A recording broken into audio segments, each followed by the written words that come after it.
Hi all welcome to Footy Arena. ഇന്നലെ നടന്ന El Clasico മത്സരത്തിൽ ഒരു വലിയ തോൽവിയാണ് റയൽ മാഡ്രിഡിന് ഏറ്റുവാങ്ങേണ്ടി വന്നിട്ടുള്ളത്.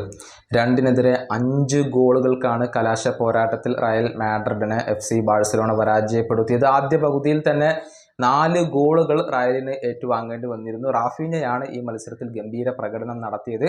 2 ഗോളുകളും ഒരു അസിസ്റ്റും സ്വന്തമാക്കാൻ അദ്ദേഹത്തിന് കഴിഞ്ഞിട്ടുണ്ട്. റോബർട്ട് ലെവൻഡോസ്കി 1 ഗോളും ഒരു അസിസ്റ്റും നേടിയിട്ടുണ്ട്. ലാമിൻ യമാൽ ഗോൾ നേടിയിട്ടുണ്ട്. ബാൾഡെ ഗോൾ നേടിയിട്ടുണ്ട്. അങ്ങനെ എല്ലാവരും ഗംഭീര പ്രകടനമാണ് ബാഴ്സയ്ക്ക് വേണ്ടി നടത്തിയിട്ടുള്ളത്. ഇതുവഴി സ്പാനിഷ് സൂപ്പർ കപ്പ് കിരീടം സ്വന്തമാക്കാൻ ബാഴ്സയ്ക്ക് സാധിക്കുകയും ചെയ്തിട്ടുണ്ട്. ഏതായാലും ഇത്രയും വലിയ തോൽവി ഏറ്റുവാങ്ങേണ്ടി വന്നത് റയലിന്റെ ആരാധകരെ വളരെയധികം നിരാശപ്പെടുത്തിയിട്ടുണ്ട്.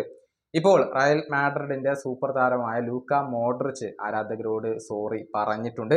2 മത്സരങ്ങളിൽ നിന്ന് ബാഴ്സയോട് 9 ഗോളുകളാണ് റയൽ മാഡ്രിഡ് ഈ സീസണിൽ വഴങ്ങിയിട്ടുള്ളത്. അത് ഒരിക്കലും ഒരു നല്ല കാര്യമല്ല എന്നത് ഇപ്പോൾ മോഡ്രിച്ച് തുറന്ന് സമ്മതിക്കുകയും ചെയ്തിട്ടുണ്ട്. അദ്ദേഹത്തിന്റെ വാക്കുകൾ ഇങ്ങനെയാണ്: ഇതുപോലെ ഒരു മത്സരം സംഭവിക്കുമെന്ന് ഞങ്ങൾ പ്രതീക്ഷിച്ചിരുന്നില്ല. ആരാധകരോട് ക്ഷമ ചോദിക്കുന്നു. അവരുടെ കാര്യത്തിൽ ദുഃഖമുണ്ട്. നമ്മുടെ ഏറ്റവും വലിയ എതിരാളി 2 മത്സരങ്ങളിൽ നിന്ന് 9 ഗോളുകൾ നമുക്കെതിരെ സ്കോർ ചെയ്തു എന്നുള്ളത് ഒരിക്കലും ഒരു നല്ല കാര്യമല്ല. വരുന്ന മത്സരങ്ങളിൽ പെട്ടെന്ന് തന്നെ റിയാക്ട് ചെയ്യണം. ഫുട്ബോളിൽ ചില സമയങ്ങളിൽ വിജയിക്കും, ചില സമയങ്ങളിൽ പരാജയപ്പെടും. ഞങ്ങൾ ബാഴ്സയെ അഭിനന്ദിക്കുന്നു. ഞങ്ങൾ നല്ല ഒരു മത്സരമല്ല കളിച്ചത്. ഇതാണ് ഇപ്പോൾ മോഡ്രിച്ച് പറഞ്ഞിട്ടുള്ളത്.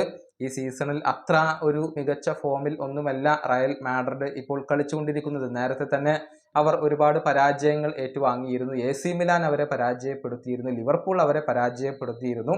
അങ്ങനെ ഈ തോൽവികൾ ഏറ്റുവാങ്ങേണ്ടി വന്നത് ഇപ്പോൾ കാർലോ ആഞ്ചലോട്ടിയെ സംബന്ധിച്ചിടത്തോളം കാര്യങ്ങൾ കോംപ്ലിക്കേറ്റഡ് ആക്കിയിട്ടുണ്ട്. ഈ വീഡിയോയുടെ അവസാനിപ്പിക്കുന്നു. അടുത്ത വീഡിയോയുമായി വീണ്ടും കാണാം.